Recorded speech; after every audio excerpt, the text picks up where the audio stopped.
She said it after the horse was back on his feet and I was loading my kit into the truck. 5 words. Quiet. Not looking at me when she said it. Looking at Jasper, who was pulling at his hay like the whole morning hadn't almost gone differently. I was hoping you wouldn't listen. It took me a second to understand what she meant. Then it took me a lot longer to stop thinking about it. Hey, my name is Noah Hale. I'm 33 years old. I'm a large animal vet. I run the only rural practice left in Millhaven, Tennessee, same clinic my father built 35 years ago out of a double-wide and a borrowed autoclave and a stubbornness I apparently inherited. He handed it to me 8 months ago when his hip finally said enough. I came back from Knoxville, where I'd been working at a university clinic for 5 years, and settled back into the town I'd left at 22 thinking I was leaving for good. Most days I don't think too much about what I gave up. Then a Tuesday happens and I stop thinking about it at all. That Tuesday in October, the frost was still on the fence lines when my phone rang. Number I didn't recognize, a woman's voice, steady, fast, no wasted words, horse down, sweating, pawing at his belly, old Calloway property out on Miller Creek Road. Could I come? I had my boots on before she finished. The Calloway place. I registered it on my way to the truck. Registered it, and kept moving, which is what you do when an animal might be in trouble and the alternative is standing in your own driveway deciding something that isn't actually complicated. I swung past Rudy's Supply on the way out. Rudy himself was behind the counter, which was unusual for 7:30. He watched me pick up the electrolyte paste and looked at the address I'd written on my notepad. Calloway Place, he said. Horse down. He put the paste in a bag slowly. You know what people say about that woman.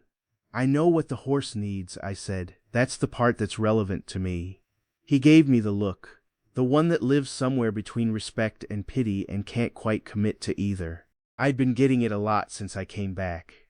Miller Creek Road runs along the water for 2 miles before it climbs. I had those 2 miles to go through what I knew about Wren Calloway, which wasn't much and wasn't first-hand. She'd come to Millhaven 6 years ago. From where exactly varied depending on who was telling it. She'd bought the old Calloway property from the estate when the last Calloway died without heirs, and yes, the name was a coincidence that the town had opinions about too. She kept to herself. She hadn't been at the founders' dinner 2 years running. She'd had some kind of falling out with the Harwick family, who'd wanted that land for their operation, and the Harwicks had long memories and longer connections. That was the shape of it. Every version of the story had one thing in common. She was someone this town had decided to be finished with, and the deciding had happened fast enough that I suspected she'd never quite understood why. I've watched this town make that decision before. I know what it looks like from the inside. The house sat back from the old grain elevator, white clapboard gone soft at the corners, a vegetable garden that had been put to bed for the winter. A barn that was older than the house but better maintained. She came around the side at a near run, wiping her hands on a rag that had given up being clean a long time ago. She stopped when she saw my truck. You came, she said, not quite a question, more like something she'd been braced against and was only now releasing. Horse down, you said. I lifted my kit out of the bed. Where is he? Barn. She turned without further ceremony and I followed. Inside, the horse was down on his side in the 3rd stall. Dark bay, maybe 15 hands, coat damp and eyes showing white at the edges. The pawing she described had stopped, which was either better or worse depending. I got down with him, ran my hands along his flank. Listened. How long? I found him at 6, he was standing at 5:30. Did he eat last night? Half his hay, less than usual. Water? Normal. Recent pasture change? 3 weeks ago, but it went fine. She answered everything straight, no elaboration, no apology for the information. Just exactly what I needed in the order I needed it, which told me she'd been watching and thinking since 6 in the morning and probably before. I worked for the next 40 minutes. Mineral oil by nasogastric tube, IV fluids, walking him slow circles when he'd take it. She stayed in the stall the whole time, didn't crowd me, didn't ask questions that weren't useful. Just present. When he finally started showing interest in his water bucket, she let out a breath that had been held since she'd called me. He's going to be all right, I told her. It was a simple impaction, caught early. She nodded. Her hand was on his neck, the particular quality of a hand that knows this animal. What do I owe you? I told her the standard farm call rate. She went into the tack room and came back with cash in exact change, which I found both practical and a little sad. The way it suggested she'd learn not to assume credit was a thing she'd be extended. I was loading my kit into the truck when she said it. I called 4 numbers before yours, she said. Nobody came. One person picked up and then didn't call back. I know, I said. I'd heard about it afterward, the way you hear about things in a small town whether you want to or not. She was quiet for a moment. Then, everyone in town warned you to stay away from me. Not a question, a fact she'd already made peace with. I heard something like that. She looked at Jasper, who was pulling at his hay with the contentment of an animal who'd had a difficult morning and was done having it. I was hoping you wouldn't listen, she said. 5 words, quiet. Toward the horse, not toward me. I drove home with them sitting somewhere in my chest that I didn't immediately have a name for. I went back the following week. Standard follow-up, check on Jasper, make sure the impaction had cleared fully, adjust the feeding schedule if needed. Wren met me at the barn like she'd expected it, which technically she should have. It was standard follow-up. He was fine, better than fine. Moving well, eating well, the damp coat replaced with a healthy shine. She watched me finish the exam with that same quality of attention, present, without crowding, taking in everything without performing the taking in. He looks good, I said. I changed the pasture back, she said, and added a salt lick. Good call. She nodded. I started closing my kit. So you don't need to come back, she said. A statement, not an invitation or a question, delivered without inflection. The way you say something when you've learned to manage your own expectations carefully. I looked at the horse, then at the barn. The roof on the east side had a section where the boards had started to bow. Nothing dangerous yet, but the kind of thing that gets decided in one bad winter. Your east roof's starting to go, I said. She looked up. I know. I know someone who does barn work. She looked at me for a moment. You don't have to find reasons. I know, I said. I'll come back anyway. Something crossed her face that she decided not to let land anywhere visible. She looked back at Jasper. All right, she said. The town had opinions. The town always has opinions, but this particular set of them started finding their way to me in early November with the specific directness that means people have been working up to saying it for a while. My receptionist Carol, who I trust with my life and whose judgment I respect completely and who has never once let facts complicate a good story, came into my office on a Wednesday afternoon and closed the door behind her, which was the signal that what followed was going to be delivered in the register of kindness but aimed at my behavior. People are talking about you going out to the Calloway place, she said. Jasper had a follow-up. Then there was a question about his feed schedule. 3 times in 4 weeks, Noah. Horses have complex digestive systems. She barely comes to town. She doesn't speak to anyone. Half the county thinks she. I know what half the county thinks, I said. Tell me one thing any of them know for certain. Carol pressed her lips together.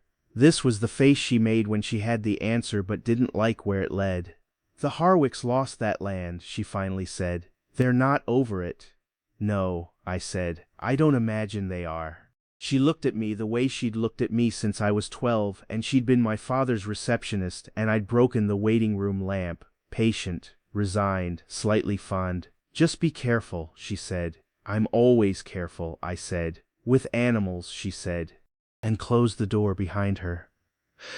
My father had opinions about the Calloway situation, too. He'd lived in Millhaven his whole life except for vet school, and he had the particular authority of a man who treated every animal in the county for 35 years and knew every family that owned them.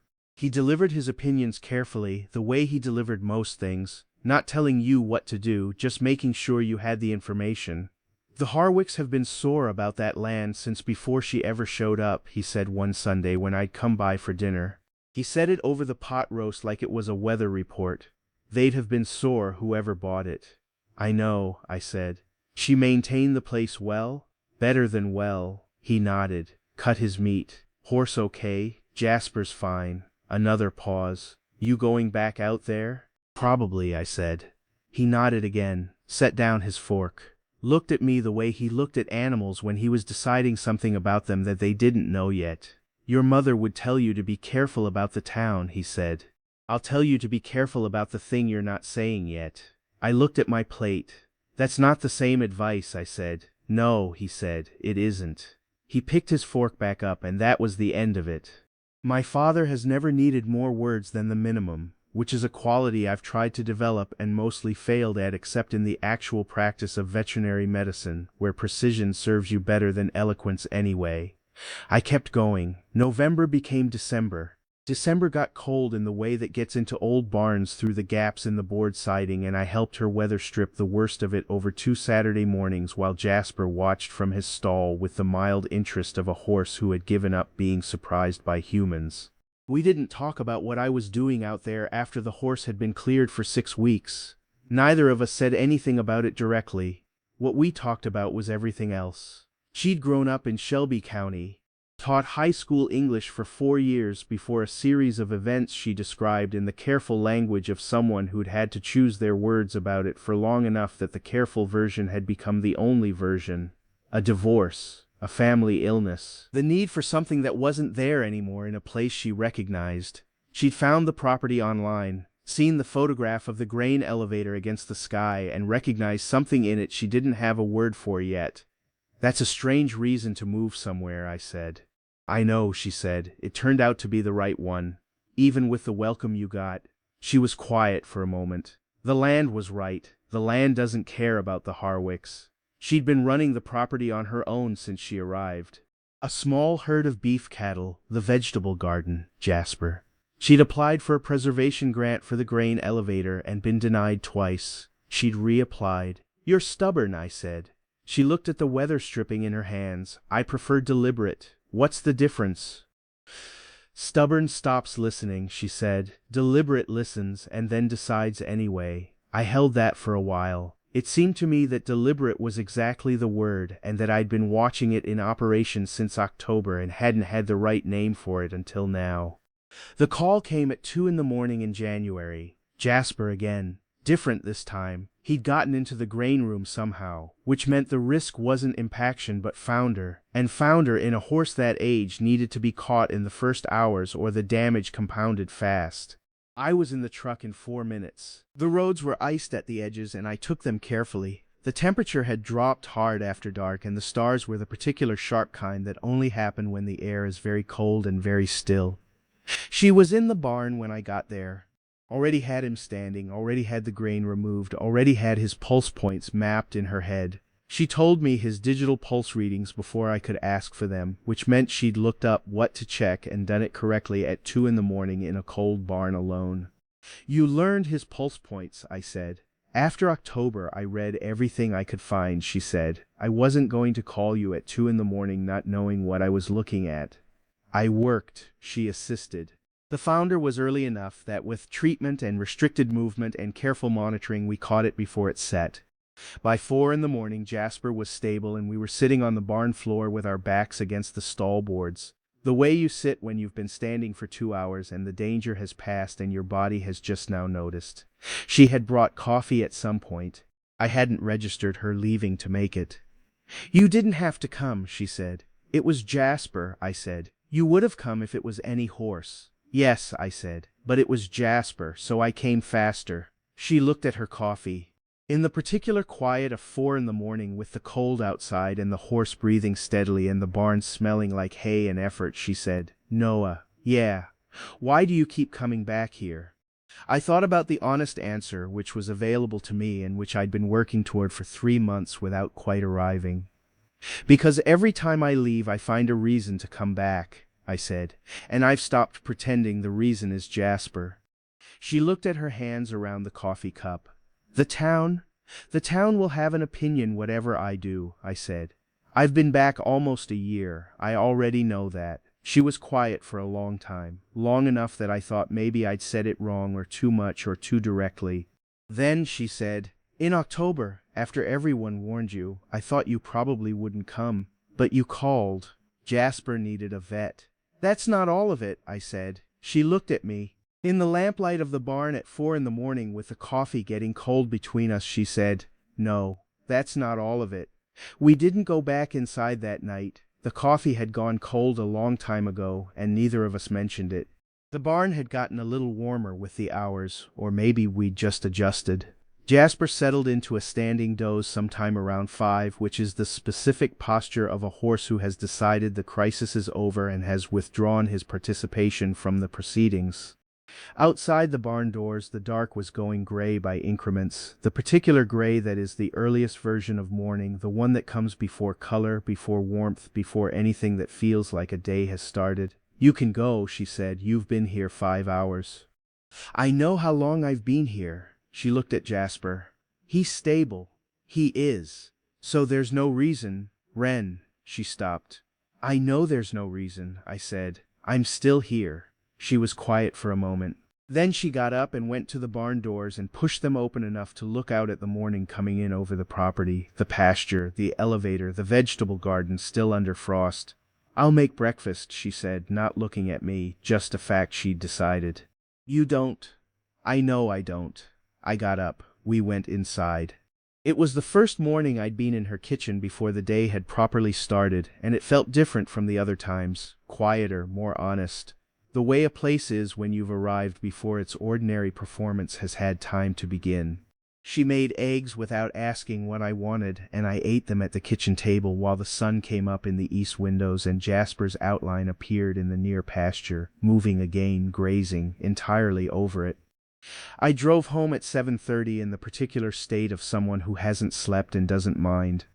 There was a morning in February when I drove out with no farm call and no excuse I'd prepared, and found her in the grain elevator itself, on a ladder halfway up the interior, measuring something with a tape measure and a flashlight clamped between her teeth. She didn't hear me come in over the sound of the wind through the structure. I stood at the bottom of the ladder for a moment, looking up at her. The way she worked, economical and focused, nothing performed for an audience because she didn't know she had one. Then she looked down and saw me, and the flashlight fell out of her mouth and I caught it. We looked at each other. "That would have been bad," she said. "Good reflexes," I said. "Good timing," she said. "Why are you here?" I handed the flashlight back up. "I was in the area." "You're always in the area. It's a small county." She came down the ladder. Standing on the ground, she was almost a full head shorter than she'd seemed from above, which was a thing about Wren I kept noticing, the way she took up exactly the space she needed and no more, and the way that consistently underrepresented how much space she actually occupied in a room or a barn or apparently a cold elevator in February. "I'm measuring for the grant specifications," she said. "Interior dimensions, structural notes." "I know someone who does structural assessments," I said. "You know someone who does everything," she said, without irritation, almost fond. "I've been in this county 33 years," I said. "I know a lot of people." She looked at the elevator walls, the rust and the old grain dust and the particular smell of a structure that had been working a long time and deserved to keep working. "I want to put a small gathering space up here," she said. "Once it's restored, community events, something to give people a reason." "A reason for what?" "To come, to stay, to decide something different about this place than what they decided before." She said it plainly, no bitterness in it, just the plan stated. The deliberate version of someone who has been thinking about this for 3 applications and is now simply describing what comes next. I looked at the elevator, at what it could be. "It's going to work," I said. "3rd time," she said, and climbed back up the ladder. The 3rd preservation grant application was approved in March.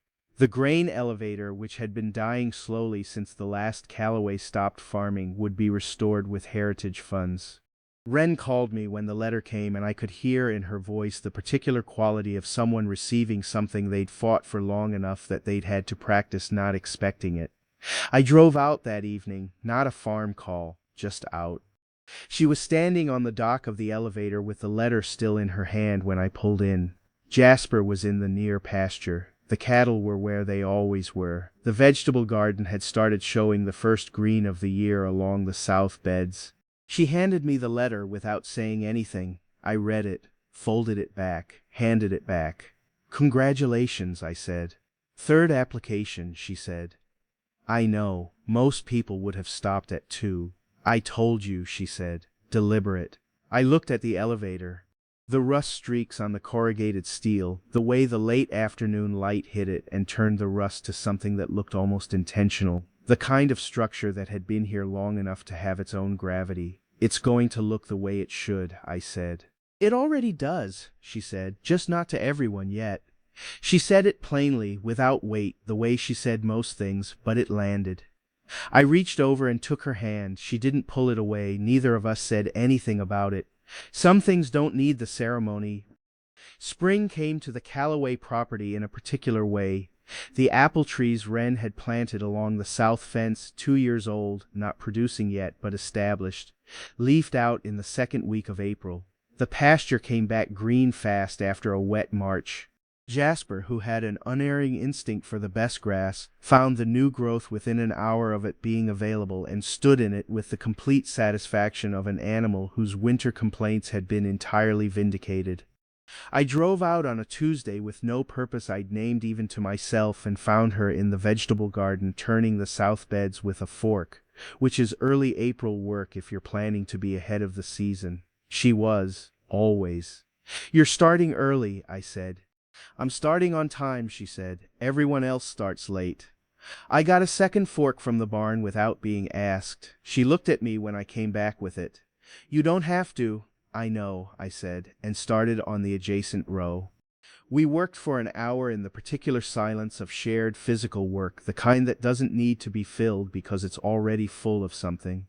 The morning was cool and the light was the specific April kind that makes everything look slightly more itself than usual. At some point, she said, the grant committee wants a site visit in May. Good sign, I said. I think so. Do you want company for it? She turned the fork into the earth. You'd come to a grant site visit? I've been at this property enough times that I probably qualify as a regular feature, I said. They can factor me into the assessment. She looked at the row she'd turned, then at me. The expression she had when something had landed that she wasn't going to address directly, a small contained thing around the mouth, not quite a smile, the kind that had taken me since October to learn to read. All right, she said, and went back to the next row. I went back to mine. The grant site visit happened on a Thursday in May. 2 people from the Heritage Commission, a woman with a clipboard and a man with a camera who was quiet and thorough.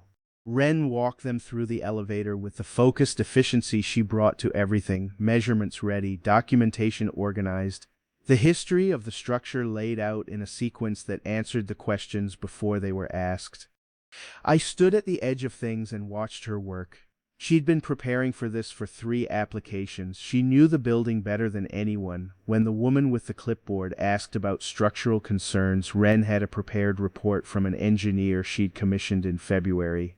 When the man with the camera asked about the original grain mechanism, she knew which parts were original and which were later additions, and what documentation existed for each.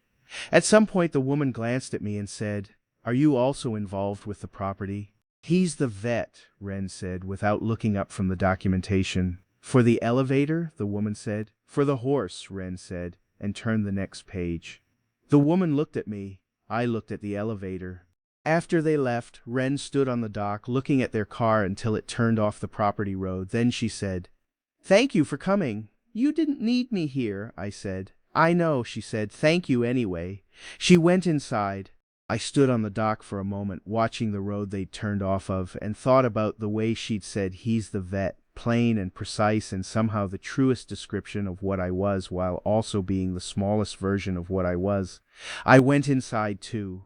Carol called me on a Wednesday in May to say the Harwicks had submitted a formal objection to the elevator restoration, claiming the grant designation interfered with agricultural use of adjacent land, which it didn't and which their own lawyer had apparently told them, but they'd submitted it anyway because some people would rather spend money on the wrong fight than let a thing they've decided be decided. I drove out to tell Wren in person because some things shouldn't come through the phone. She read the letter I brought, read it once, folded it, set it on the kitchen table next to a cup of coffee that had gone cold while we'd been talking. "Is it a problem?" she asked.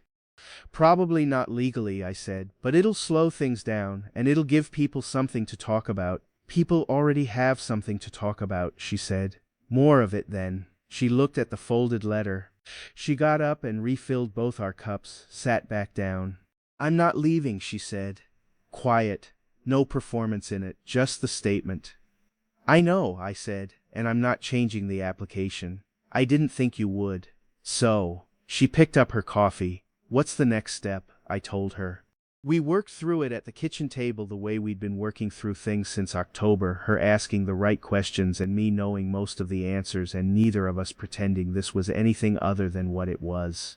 2 weeks later, the Harwick objection was denied for insufficient grounds. Carol told me about it while handing me my messages, with the expression of someone who had a strong opinion about the outcome and was choosing not to editorialize.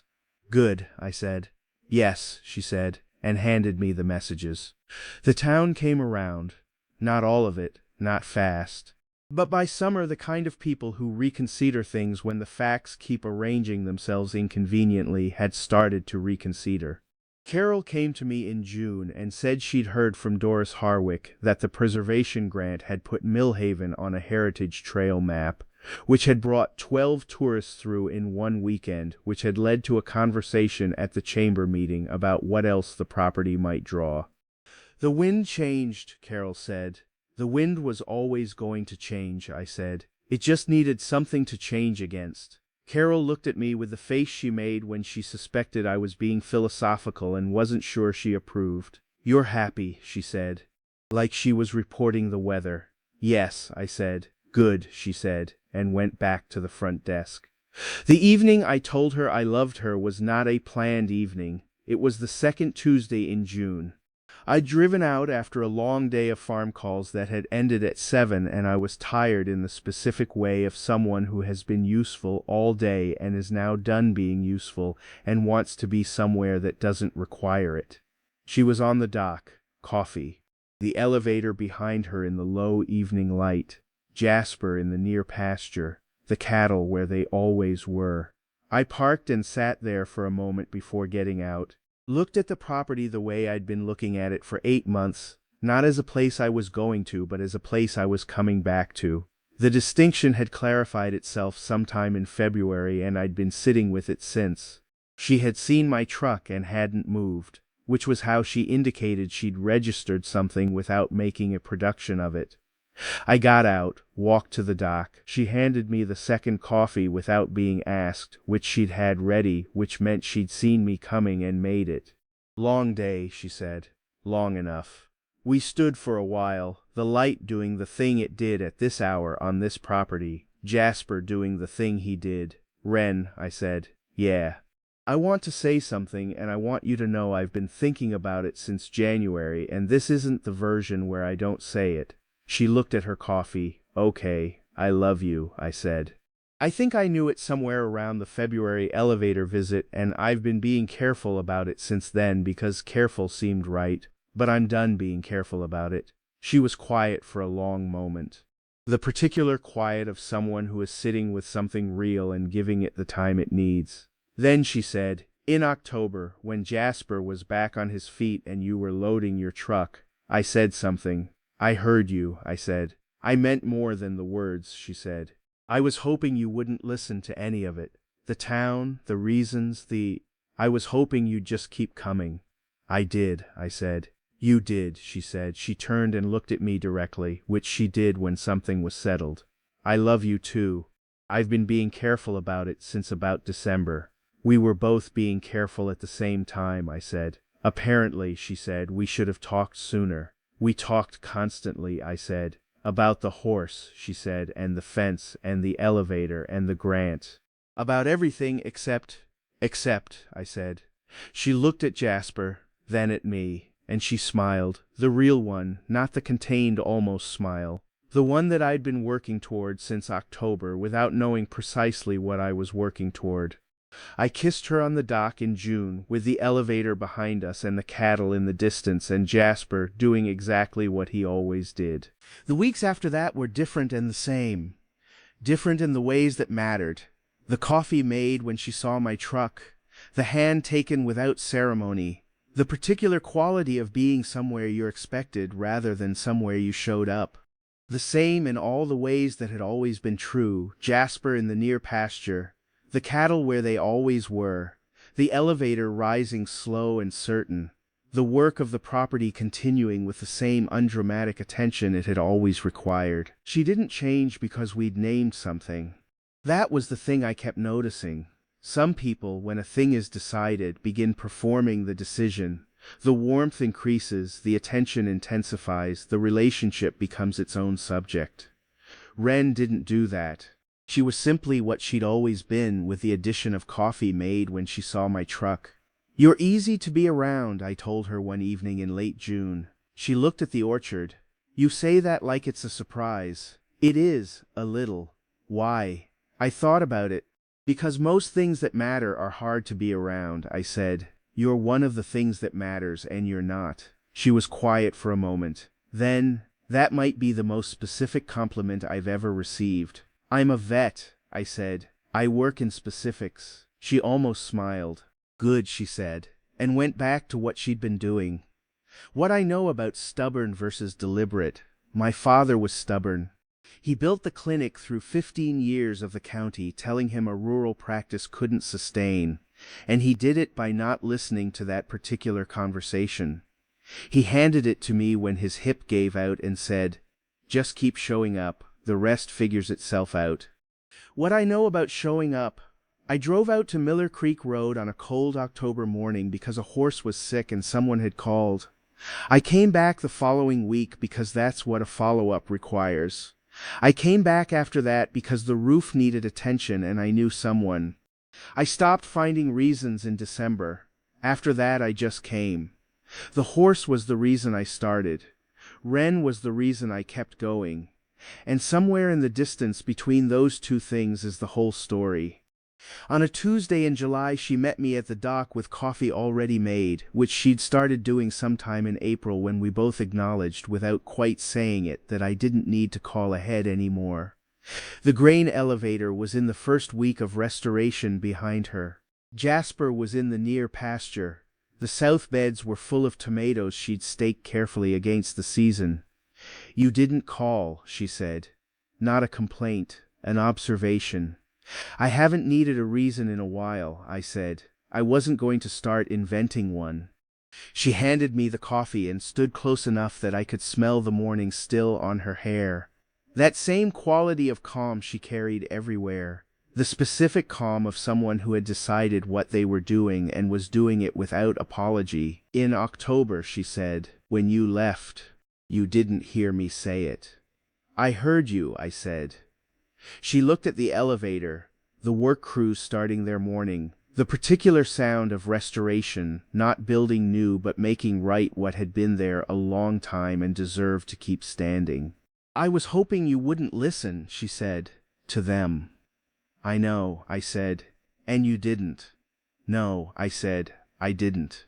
She took my hand. We stood on the dock with the coffee going warm between us and Millhaven, doing its morning things all around us, and the elevator rising slow and certain behind her.